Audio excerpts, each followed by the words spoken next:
De séquence spéciale Festival de Cannes maintenant avec France Roche. Ce soir, elle s'est entretenue entre deux ressacs sur le sable fin des plages cannoises avec Gérard Blin, devenu réalisateur avec son film Un enfant dans la ville. France Roche. Les festivals ont toujours leur conte de fées. Le conte de fées 1976, c'est celui qui est devenu à Gérard Blin, metteur en scène de Un enfant dans la ville. Il est la Cendrillon du festival.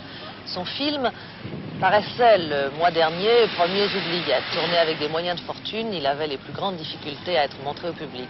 Sélectionné à Cannes, il entre en compétition aujourd'hui avec les plus grandes productions internationales. Dans votre film, le héros s'engage comme figurant dans Les Enfants du Paradis. Vous avez été figurant dans Les Enfants du Paradis. Quelle est la part autobiographique du scénario? Bon, je l'ai mis parce que c'est un souvenir, parce que c'est un peu autobiographique, mais c'est vraiment resitué, retransposé, et historiquement, c'est faux en plus. Mais à l'âge où vous faisiez de la figuration dans Les Enfants du Paradis, vous vouliez être acteur. Bon, je voulais gagner ma vie surtout.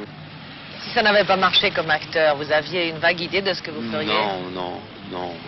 Si ça n'avait pas marché comme acteur, non, parce qu'en plus de ça, j'avais pas fait d'études, j'avais rien fait, j'étais très inculte, je sais pas ce que j'aurais fait, non.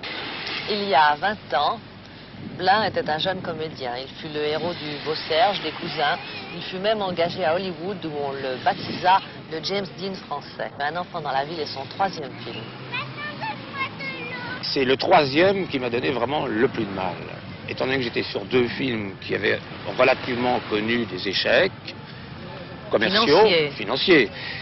C'est le troisième qui a été vraiment la croix et la bannière. Ça a été l'enfer. Alors l'enfer, c'est quoi? Étant donné que, malgré tout, je suis dans le cinéma depuis 25 ans, 30 ans même, presque.